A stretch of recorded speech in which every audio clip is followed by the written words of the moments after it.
지구상에 인류가 생겨나 오늘에 이르기까지 인간이 창조한 문명은 실로 끝이 없습니다. 그 가운데는 여러 가지 지능놀이들도 있습니다. 그러면 지금까지 인류가 창조한 지능놀이들 중에서 가장 우월하고 인기 있는 것은 무엇이겠습니까? 그것은 바로 수천 년 전에 우리 인민이 창조하고 발전시켜온 바둑입니다.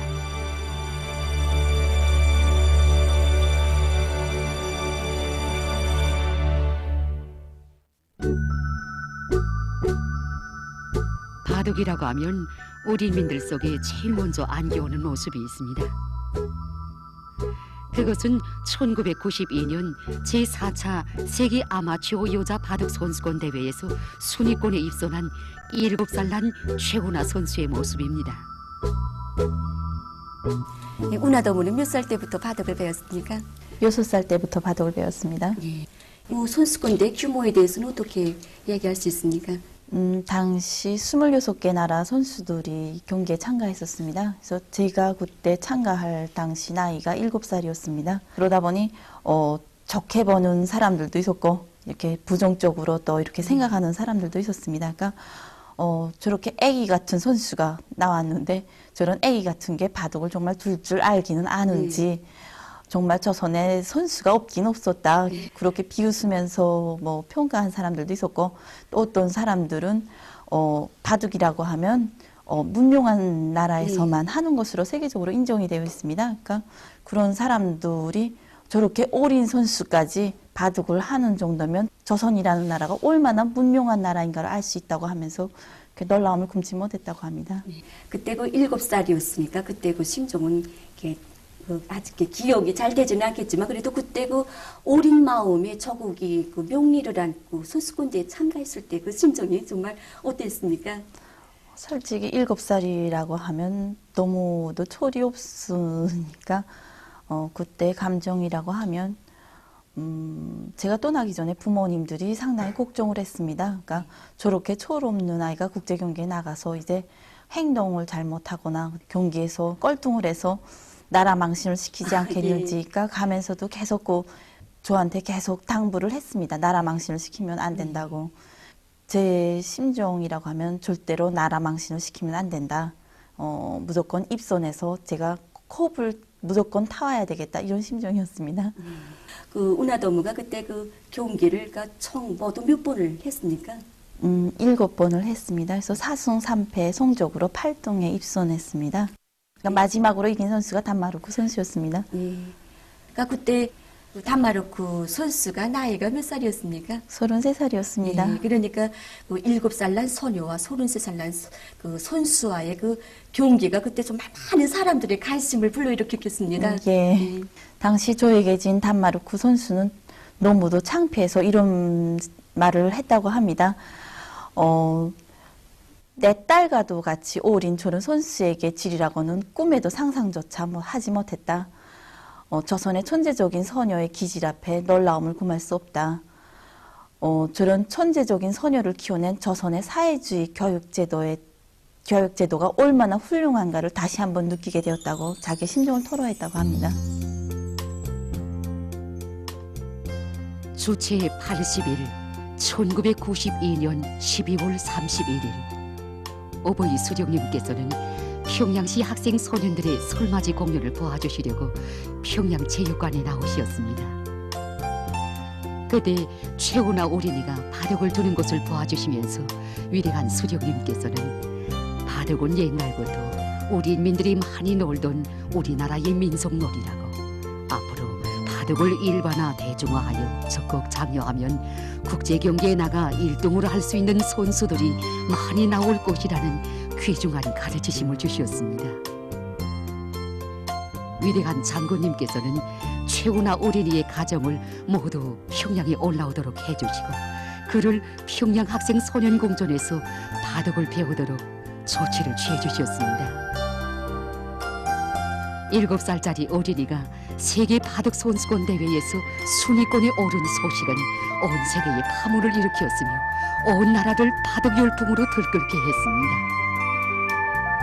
특히 최우나 어린이의 고향인 함흥 사람들을 크게 흥분시켰고 그들을 분발시켰습니다. 그때부터 지금까지 국제경기에 출전해서 입상한 선수들 중 절반이 함흥에서 배출됐습니다. 지금도 함흥 시민들 속에서는 바둑에 대한 관심이 대단히 높다고 합니다. 그래서 우리는 첫 취재지를 함흥으로 정했습니다. 마침 여기선 함경남도 어린이들의 바둑 경기가 진행되고 있었습니다. 모든 경기와 마찬가지로 바둑도 이기기 위해서 두는 것인데 상대방을 이기자면 고도의 집중력과 사고력, 인내력, 기억력, 창조력을 최대한으로 발휘해야 합니다. 경기 승패는 기술만으로 좌우되는 것이 아닙니다. 전술적인 안목 또한 매우 중요합니다. 쉽게 말해서 수풀이를 잘한다고 해서 경기에서 이기는 것이 아닙니다. 그것을 형세에 맞게 적용할 때 은을 낼 수 있습니다. 즉, 응용 능력이 있어야 합니다. 바둑은 상대방의 기도를 간파하고 정확한 형세 판단과 올바른 결심체 때 그에 기초해서 포석과 중반전, 마무리를 비롯한 그 경기 전 과정이 그야말로 하나의 전쟁을 방불케 합니다. 구체적으로 말해서 바둑돌들이 분단과 연결, 포위와 봉쇄, 추격 등 이러한 전략 전술수법들은 군사 많이 이용한 데 있습니다. 바둑이 이런 특성을 하여 옛날 장수들이 바둑을 많이 두었던 것입니다. 의력사 기록에 남은 인물들을 보면 모두가 한다하는 바둑 고수들이었습니다. 리순이 씨는 전쟁 중에도 바둑을 두었다는 기록이 그의 일기 란중 일기에 씌어 있으며 소산대사도 바둑을 몹시 즐겼습니다. 옛 사람들이 쓴 삼국사기에는 승려 도림에 대한 이야기가 대표적인 일화로 전해지고 있습니다. 제가 이렇게 거구려식이 우리 여성들의 차림을 하고 보니 그 덩방의 천연 강국이었던 거구려 역사에 전해지는 이런 이야기가 하나 생각납니다. 거구려 25대방이었던 장수왕은 여러분들도 다 아시는 것처럼 광개토왕의 맏아들이었는데 그가 97살까지 오래 살았기 때문에 사람들은 그를 장수왕으로 불렀습니다. 그 장수왕 시대에 거구려가 백제의 수도 한성을 함락시킨 일이 있었는데 그때 바둑이 큰 기여를 했습니다. 그때 당시 백제왕이었던 계로왕이 바둑을 몹시 좋아한다는 것을 알게 된 장수왕은 한 가지 계책을 생각했습니다. 그건 바둑을 잘 두는 도림이라는 중을 백제로 들여보내는 것이었습니다. 그래서 이 도림이라는 사람이 거구려에서 고지죄를 짓고 백제로 들어가게 됐습니다. 얼마 후 도림이 바둑 섬수에 대한 서물은 계로왕의 기회까지 들어가게 되었고 두 사람은 드디어 이 바둑판을 맞이하게 됐습니다. 계로왕은 도림에게 이 고문도를 쥐고 먼저 쓰라고 했습니다. 그러자 도림은 태연스레 이렇게 말했습니다.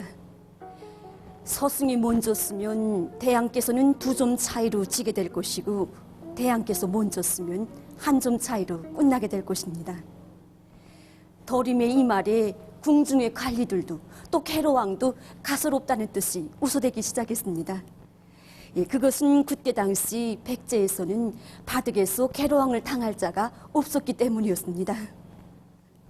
그러나 바둑이 시작돼서 묘수가 오고자 계로왕의 낯빛은 점점 달라지기 시작했습니다.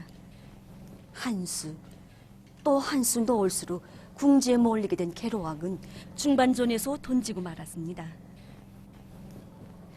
계로왕은 도림의 손을 덥석 잡고 과시국수로다 라고 감탄을 금치 못했습니다. 그때 당시 나라에서 바둑을 제일 잘 두는 사람을 국수라고 불렀다고 합니다.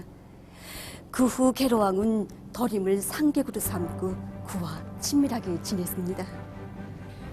계로왕과 친해진 도림은 그를 설복하여 궁궐을 웅장하게 새로 도짓고 또 홍수 피해를 막는다는 명목하에 한강변에 제방뚝도 쌓게 했으며 선대왕들의 분묘를 신축하는 등 토목공사를 대대적으로 벌려놓았습니다.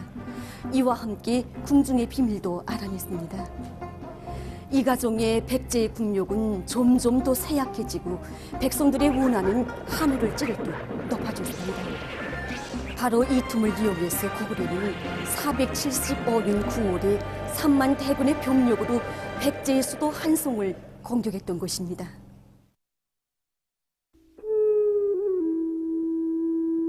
바둑의 이로운 오월성으로 해서 예로부터 바둑은 병법이다. 바둑은 전략 좋은 술의 도구이다라고 일러왔습니다.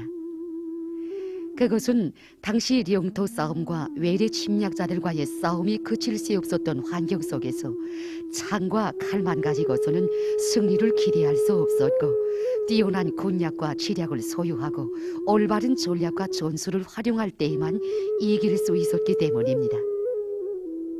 이런 것으로 해서 옛사람들은 바로 바둑을 군략과 지략을 키우고 정신을 수양하는 수단으로 삼았던 것입니다.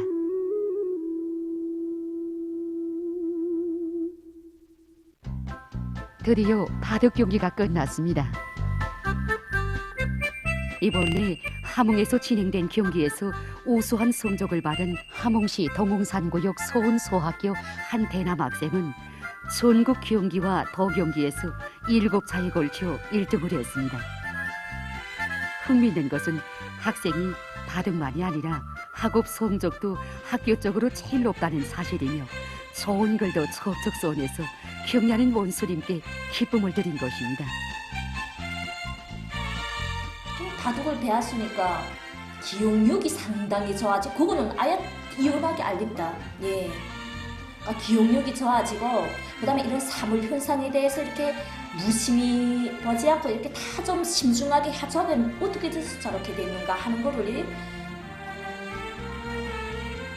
함흥시 송촌강구역 소문초급중학교 조10명, 함흥시 송촌강구역 동문소학교 조국곤 학생들은 온유일관입니다.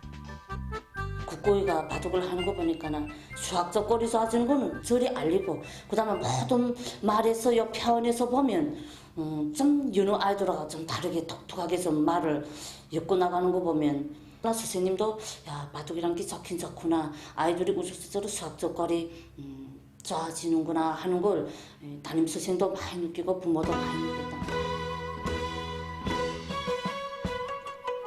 일요일이면 동궁산에 있는 고촌각에서는 여러 가지 민속놀이들이 진행되곤 합니다.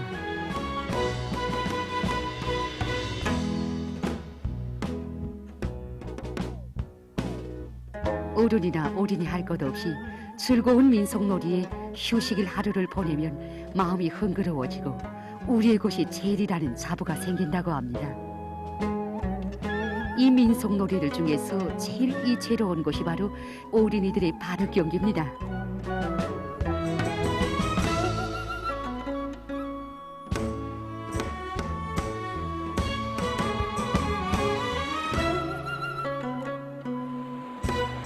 어린이들은 방학 기간이면 바닷가에 와서도 미래의 발명가가 될 꿈을 바둑과 함께 키워가고 있습니다. 이곳 사람들의 말에 의하면 함흥에서 배출된 박사들 대부분이 구촌각과 함께 바닷가에서도 바둑을 즐겨 두었다고 하니 정말 우리의 민족 문화가 제일입니다.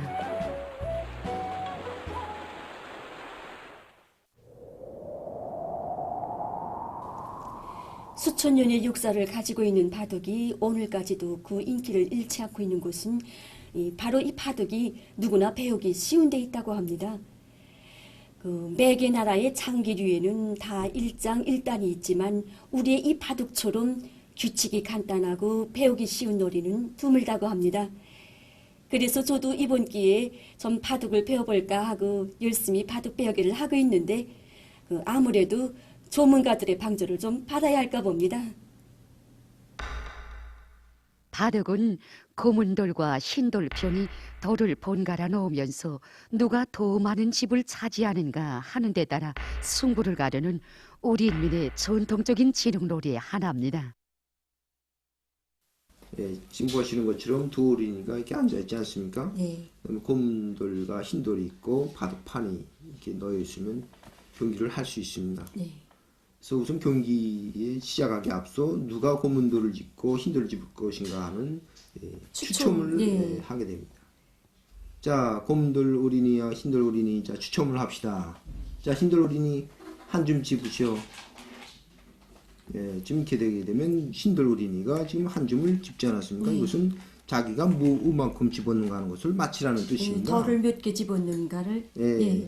이때 고문돌 어린이가 이렇게 짝수에 덜을 지금 표시를 했는데 이렇게 되면 이제 이 덜이 짝수라는 소리입니다. 그러니까 덜 개수가 아니고 짝수냐 그냥 홀수냐를 맞추라는 뜻이겠습니다. 예, 그러면 덜을 이렇게 나란히 놔서 결국은 지금 보시는 것처럼 짝수를 맞췄습니다. 네.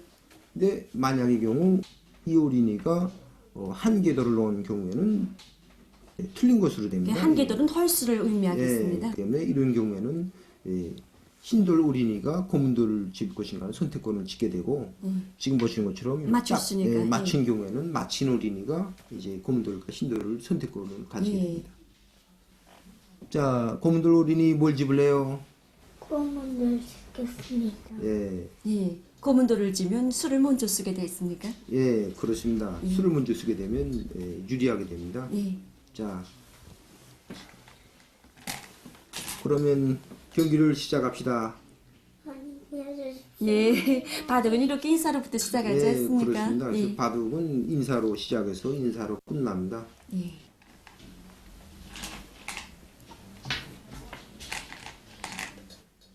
바둑에서는 지금 보시는 것처럼 이 고문들 중요한 자리들이 있는데 이런 자리로부터 시작하는 것이 이제 관례로 되고 있습니다. 그래서 이런 자리가 가장 효과적인 자리로 보고 있습니다. 예, 지금 고문돌이 단수 상태에 들어가 있지 않습니까? 예, 그렇습니다. 지금 이 고문돌이 흰돌, 새돌에 의해서 단수 상태에 놓여 있습니다. 바로 이렇게 흰돌을 넣으면 고문돌 한 개를 따내서 잡을 수 있습니다. 또한 반대로 흰돌이 이렇게 단수 쳤을 경우에는 고문돌이 연결해서 살릴 수 있습니다. 그래서 바둑에서는 이런 사금점들이 많지 않습니까? 이런 사금점을 누가 많이 차지하는가 하는 겁니다.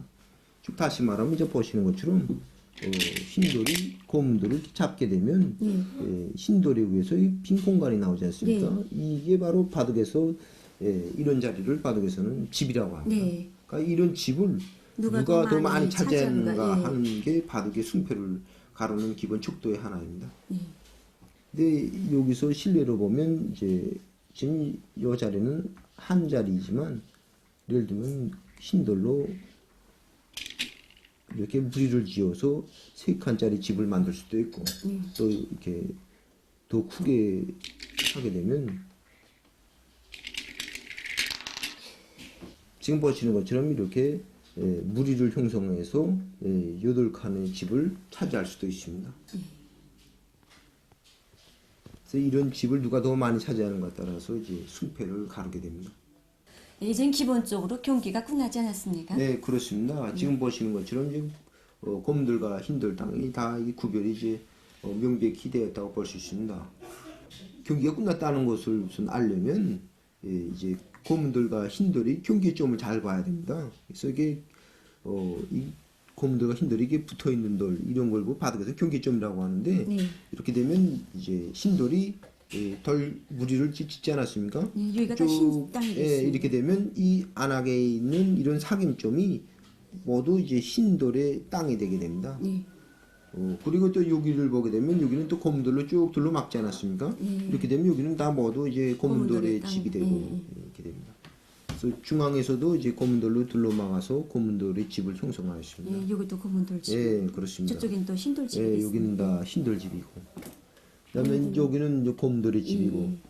근데 이제 바둑을 보게 되면 이렇게 이제 죽지 않았는데 지금 이렇게 한 개돌씩 놓여 있는 거가 있는데 이런 거는 이제 바둑에서 아무리 놓아도 흰돌에게 잡혀서 이렇게 죽게 되기 때문에 이런들은 신돌인 경우에는 부필요하게 잡을 필요도 없고 또 고문돌은 나야 살지 못하기 때문에 이 돌은 죽은 것으로 계산하고 있습니다. 그래서 이런 건 끝났다 하게 되면 이런 돌들을 이제 다 따내서 넣고 이제 경기를 이제 청아짓습니다. 청아짓는 방법은 이제 계산하기 쉽게 바둑에서는 이렇게 두부모 모양으로 네모반듯하게 이렇게 계산해서 이렇게 돌을 자기 구역에서 이제 옮기면서 그다음에 이렇게 잡은 돌을 또 이렇게 따서 이렇게 해서 계산하게 되면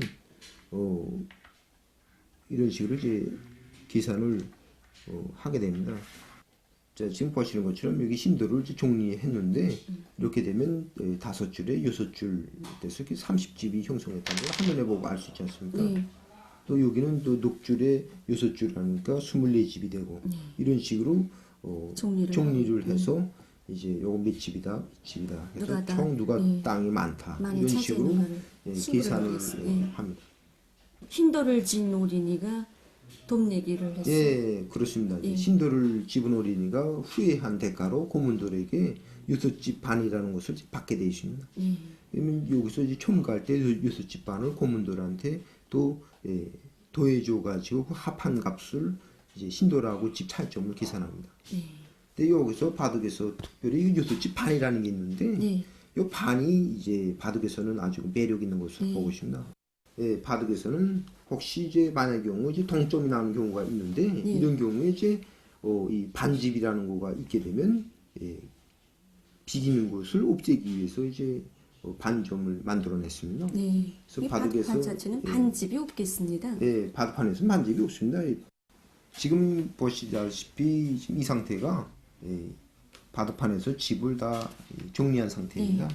그래서 그럼 집을 한번 해보겠습니다. 고문돌이 10집, 20집, 30집, 40집, 50집, 60집, 70집, 80집 하고 7집이 남아서 87집입니다. 흰돌은 여기가 30집입니다. 여기도 30집이고 그래서 합해서 60집이 됩니다. 여기 70집, 76집이 됐습니다.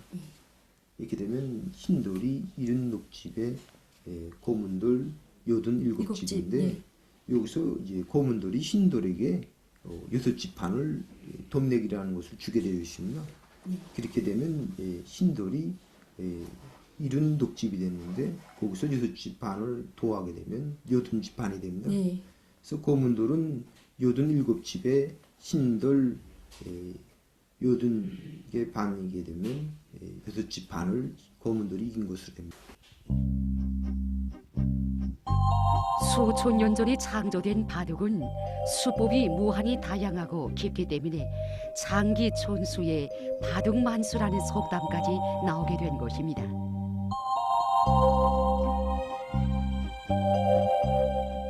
과학자들의 연구 결과에 의하면 장기의 피오나수가 10의 120제곱이라면 바둑의 피오나수는 10의 550제곱으로서 천문학적 숫자에 달한다고 합니다. 이처럼 바둑의 피오나수가 그 폭과 깊이를 가늠할 수 없을 정도로 다양한 것은 돌을 놓을 수 있는 손 사귐점이 장기에 비해서 대단히 많을 뿐 아니라 가는 방법이 제한되어 있는 장기 쪽들과는 달리 바둑돌을 임의의 자리에 마음대로 놓을 수 있기 때문입니다. 바둑이 얼마나 흥미진진한 경기인가 하는 것은 초보적인 몇 가지 수법만 봐도 잘 알 수 있습니다.